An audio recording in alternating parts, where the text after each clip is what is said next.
Hello everybody, welcome back to the channel. So in today's video, I do want to speak about the players that will be leaving FC Barcelona, whether it's on loan or a permanent sale. There's a lot of things that Barcelona are going to be doing in this summer that's really going to benefit them. And I'm going to be explaining the masterclass that Joan Laporta has implemented over the past 1 to 2 years that is leading towards us gaining a lot of profits in the summer of 2025. It's huge news now that I have actually added everything up, and I want to explain everything here in this video. So we are going to be talking about Ansu Fati, we're going to be talking about Eric Garcia renewing with FC Barcelona, and then lastly talk about Alex Valle and his transfer being completed to Como. And once again, we're going to be explaining what other players are going to be moving to different clubs that will allow us to profit in a very big way. So if you guys are new here, welcome to the channel. I'm happy that you guys are here. If you guys are FC Barcelona fans, this is going to be the channel for you. This is where we do talk about everything regarding FC Barcelona. So if you guys are, once again, Barcelona fans, click the subscribe button. And if you end up liking this video, please click the thumbs up button. I would really appreciate it. So let's get straight to it, right? Let's talk about this. Let's talk about Ansu Fati first. It was reported about 2 days ago, according to a couple of sources within Spain, and they have stated that AS Monaco and FC Barcelona are in advanced talks regarding Ansu Fati, which both clubs aim to finalize the deal swiftly. The player has already given his approval to join AS Monaco. So it's the fact that Ansu Fati finally is saying that he's okay with going to a different club, which is something that he did not even want to do back in January, nor August 2024. It's good because now Ansu Fati is realizing that, you know, he cannot get minutes at a team like FC Barcelona because the competition is just too damn high. And so a couple of minutes later after that, it was also reported, according to Fabrizio Romano, that AS Monaco are close to signing Ansu Fati on loan with an option to buy. Barcelona will also reserve a sell-on clause in case they buy him. The player has said yes to the move, and the two clubs are finalizing the details. So at this moment right now, they're locking down this deal. Like Monaco will announce Ansu Fati in a few hours, maybe 48, 72 hours. We'll see. Hansi Flick also made it very clear, and he stated, I don't decide whether Ansu Fati leave or not. He has a contract. It's his decision. So it's not Flick, you know, defending Ansu and saying that he's a Barcelona player, that he's in my plans. He is just saying that, you know, he has a contract, and if he wants to stay, he can stay. But just know the reality that if you stay, you're not going to be getting a lot of minutes, similar to what we have seen in the past 9 to 10 months. Now, I want to simplify everything here so you guys can have a better understanding on what Barcelona plan to do with Ansu. Here's the thing. Barcelona and Monaco are currently, yes, discussing the possibility of maybe making a permanent move, but that is not going to be the main priority. Like, that is not what they really want to do. It's not really a permanent sale that they're negotiating. What they mainly want to do is to do another loan. So loan out Ansu Fati to Monaco. So he's not going to be sold outright and right away. This is a loan deal that we're talking about right now. And the fact that it's going to be a loan deal, it basically means that there's going to be a 20 million euro release clause, meaning that FC Barcelona are not going to be selling they're not going to be selling Ansu Fati for 20 million euros to AS Monaco. That's not what the reports are saying. They're going to be inserting a 20 million euro release clause within this loan deal. So if Monaco end up liking Ansu Fati and Ansu Fati wants to stay at Monaco, all they have to do is pay 20 million euros 1 year from today, and that is it. And they can choose to activate it or not. And so it's kind of crazy to hear that, even though, right, this is going to be considered as the second time we're trying to push Ansu Fati away from this club, it's still going to be a loan. It's not going to be a permanent sale. Like, they're still willing to give Fati a chance. And they're still willing to say that, you know, this is going to be a loan. And Fati, if you want to come back and we see you well, we'll bring you back and maybe potentially get you into the squad, right? And at the same time, of course, give Monaco that chance to pay 20 million euros for Ansu Fati. Now, they're negotiating. This 20 million euros can go down or it can go higher. Maybe Barcelona are saying, we want to do 30 million euro release clause in the future if you guys end up liking the player, or Monaco is basically saying, oh no, we want to pay 15 million euros in release clause if we end up liking Ansu Fati as a player. Like, they're negotiating. Everything right now is up in the air, but the main priority is to let go of Ansu Fati on a loan because Barcelona still want to have some form of control. And most importantly, right, Barcelona are trying to say that, you know, if you take Ansu Fati and you guys pay the 20 million euros and he's no longer our player, we also want to insert a future sell-on clause, meaning that if Monaco buy him for 20 million euros and then Monaco says, you know what, we're gonna sell him because we don't really our plans have changed, and let's just say we're in the summer of 2027 and they sell Ansu Fati to Brighton, or they sell Ansu Fati to Inter Milan or whatever. Barcelona will receive a sell-on percentage on that sell, whatever it may be. So if they sell Ansu Fati for 50 million euros and we have a 50% future sell-on clause, we get 50% of the 50 million, which is 25 million euros. Barcelona want to insert that. This is nothing new. Barcelona have done this on multiple players, and we will be talking about those other players later down this video, because once again, there's huge news on how much money Barcelona have gained based on the sell-on clause, right? So let me know in the comment section down below, do you believe that Ansu Fati going to Monaco is a good move for the player and also for FC Barcelona? And are you okay with a loan move and trying to continue to control this player later down in the future, or do you just want to let him go and you guys are like done with Ansu Fati? Let me know in the comment sections down below. Now let's talk about Eric Garcia, because it states here, according to Fabrizio Romano, that Barcelona are working on a new deal for Eric Garcia following Rafinha's renewal. So they have just renewed Hansi Flick, they have just renewed Rafinha. Obviously, they're also looking to renew Lamine Yamal and also Frankie de Jong. There's a lot of players that Barcelona want to renew right now, and one of them for sure is also Eric Garcia. And you know, Fabrizio Romano continues to state that negotiations are underway with Deco after the club rejected a 80 million euro bid from Como in January, and Flick considers Eric Garcia key in the squad. So here's the thing, and I find this so fascinating. I remember back in January 2025, I was like, why would you not let go of Eric Garcia? Like, do you guys not need money? Like, are you guys not worried about registering Dani Olmo and Pablo Victor? Because we were in the middle of those like negotiations on whether Dani Olmo was going to continue with us or not, because he was potentially going to be a free agent, because he was going to be deregistered, because Javier Tebas decided to change the rules mid-season for whatever reason that did not allow us to continue with Dani Olmo. Barcelona did find some solutions here and there, but you know, one easy way out was to let go of Eric Garcia for 8 million euros to Como. And you know, at that time in January 2025, we were all like in a consensus, and we had a conclusion that Eric Garcia really did not have a place at Barcelona, even though he did very good in the CDM role next to Pedri in the beginning of the season. With Casado emerging, with Frankie also coming back, with Jules Koundé and Araujo being consistent in their performances, we're like, where is Eric Garcia going to play? Why not just let him go for 8 million euros?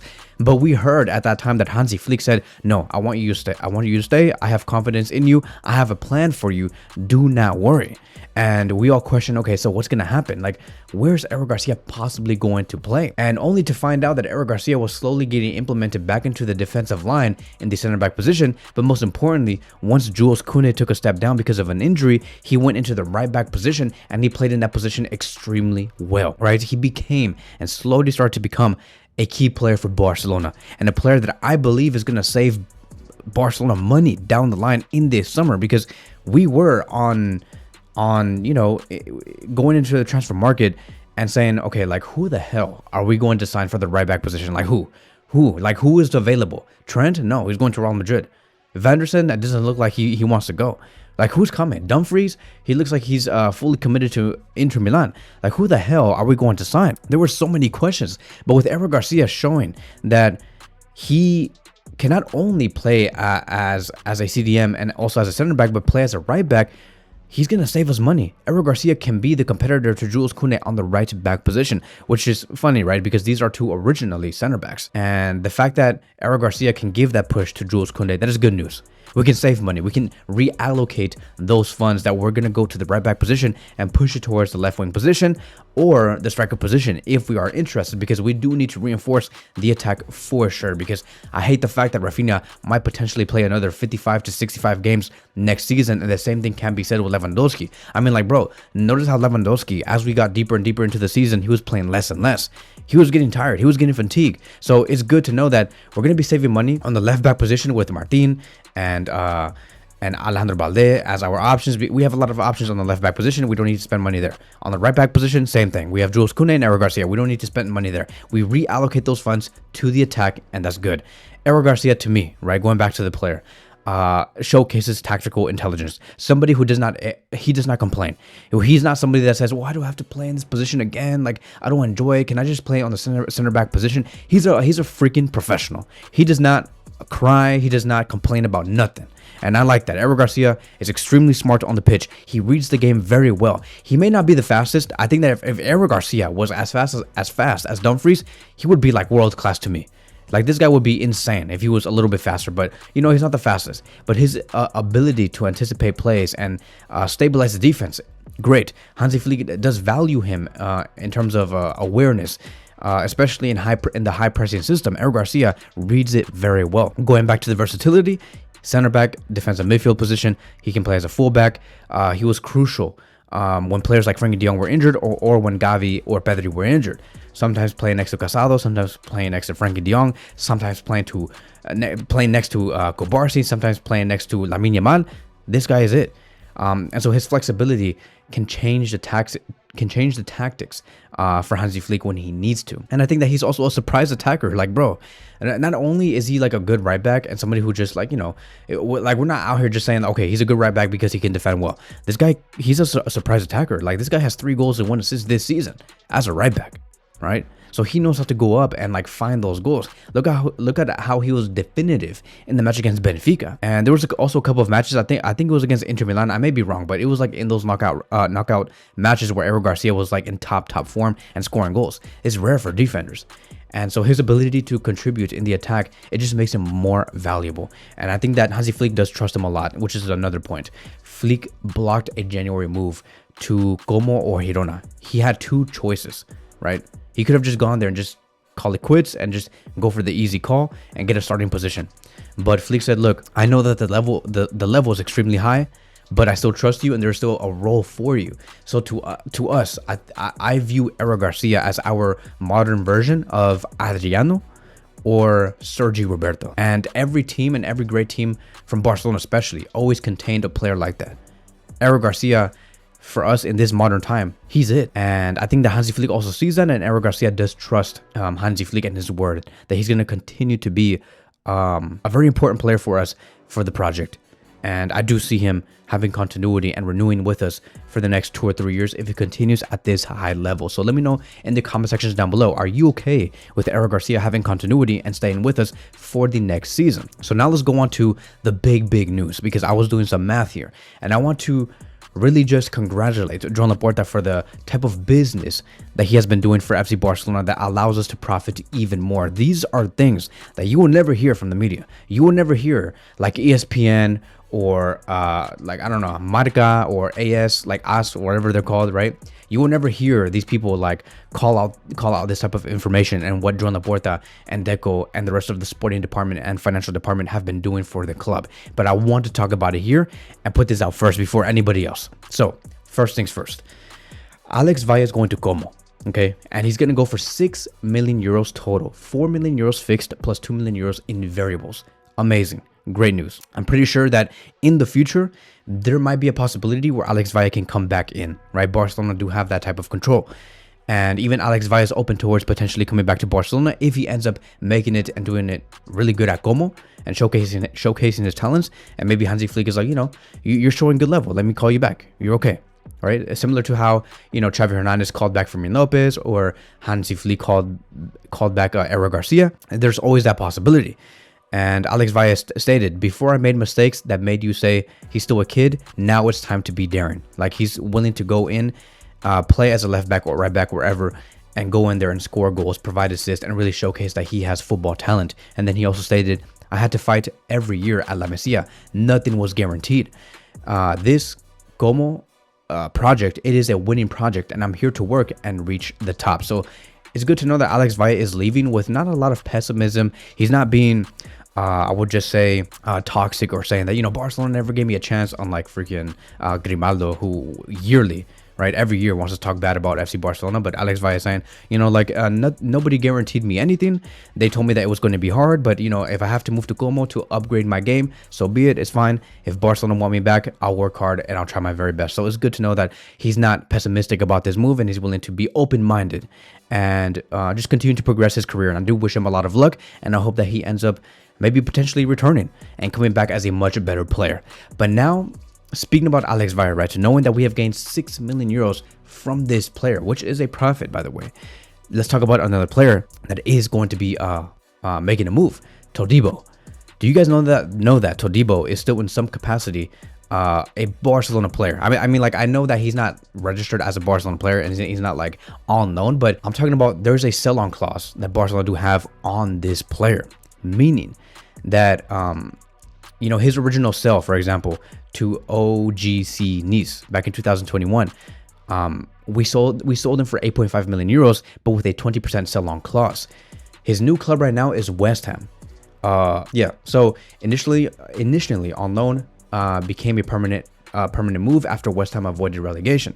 The final fee was 40 million euros. Barcelona's share, right, because of this 40 million euros that is going to be happening, we get 20% of this 4 million euros, which means that Barcelona will be receiving 8 million euros from this sale. He's officially going to become that player, right, for West Ham, and it's going to be done, right? That is going to be his new club for 40 million euros. Barcelona will be getting 20% of that. 8 million euros already, combined with the 6 million euros that we have gained from Alex Valle. You can already see where all this money is coming from. It's a huge financial boost for the club. Moving on to the next one, Óscar Mingueza. Once again, there is no form of connection between Barcelona and Mingueza. Okay, that's it. Like this, he's not coming back. It's done. But we have put on a 50% sell-on clause on Mingueza, which is really good because the fact that he has had a good season with Celta Vigo, and he provided, I think, I haven't really fact checked this, but he has like 2 goals and like 3 assists or 4 assists. For a right back of Mingueza's level and his age, that's really good, and he showcased a high level. The team that does want him is Aston Villa. Aston Villa really do want Óscar Mingueza, and they have been wanting him since January. But Celta Vigo said, no, I want to keep him because Mingueza is just too important for us. That is how good Mingueza has been. But now Aston Villa are going to be coming in with full fire in this coming summer. So hypothetically speaking, if Aston Villa do buy Mingueza for, let's just say, 20 million euros, worst case scenario, even though I think that he's worth like 35 to 40 million euros because of the numbers and the consistency that he has shown throughout the season, if hypothetically he gets sold for 20 million and we receive the 50% of this future sale, right? Because if he goes to Aston Villa, we would receive 10 million euros. Barcelona get a free 10 million euros just like that. It's insane.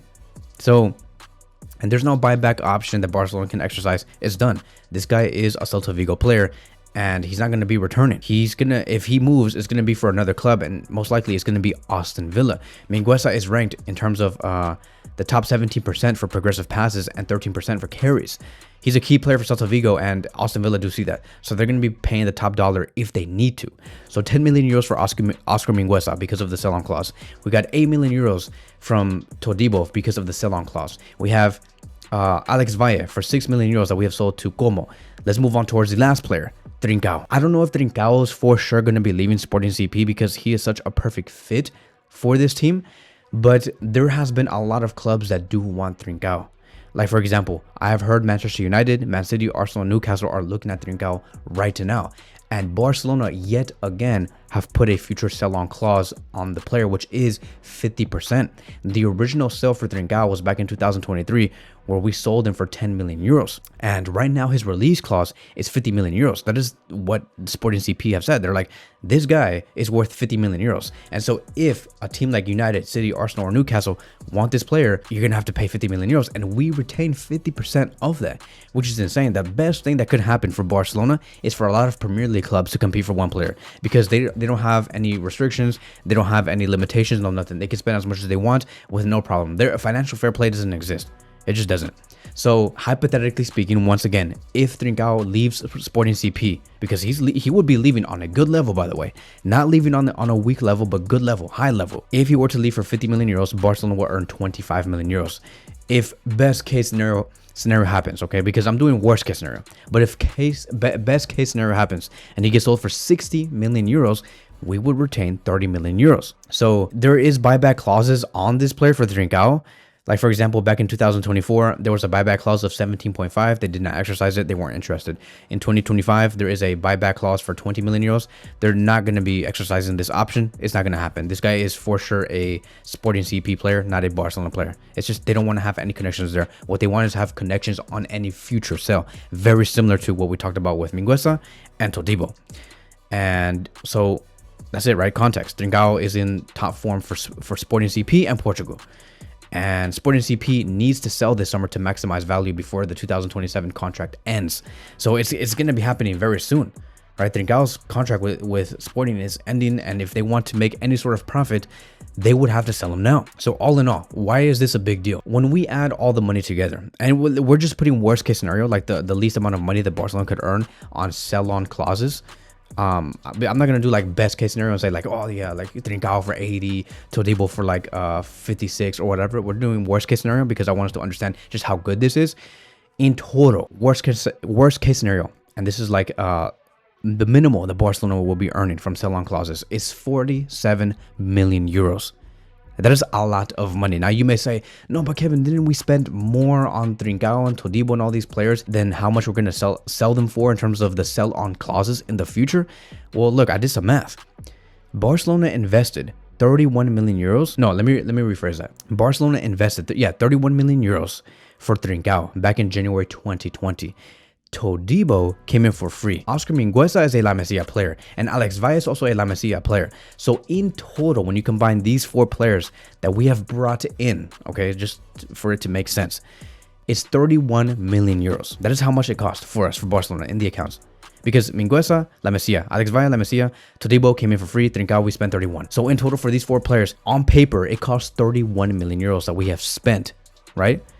And the fact that we're going to be selling these players based on sell-on clauses from other clubs for 47 million euros, that is a profit. Joan Laporta has put profits into these accounts, something that has not been talked about in any media whatsoever. What is that? That is a 16 million euro profit, just like that, without doing anything. We haven't done anything. Like, isn't that insane? Like, bro, like I think that we overspent on Trincão back in January 2020 for 31 million euros, but for some reason, Joan Laporta was able to find a formula where we can come out with a profit 3 years later or 4 years later down the line. No, actually 5 years later in 2025 by selling these 4 players for 47 million euros. And that's minimum. It could go higher. It can go to 55. It can go to 65. Who knows? But it's just the fact that this summer we're gonna be letting go of Trincão. This summer the fact that these players will be leaving, like Trincão, Todibo, Mingueza, and Alex Valle for 47. It's insane. And we only spent 31. So it's good news. Great profits. Barcelona will benefit on top of this. We'll see how Barcelona do maneuver through the transfer market. Once again, these are things that are not talked about. This is the reason why the majority of the fan base are confused, and they're like, how the hell is Barcelona going to be affording this player? Like, where's the money coming from? We haven't even sold anybody. Look at what's going on outside of FC Barcelona. It's a masterclass. So that is it, right? That is going to be wrapping up today's video. Thank you guys so much for watching, and I will see you guys in the next one.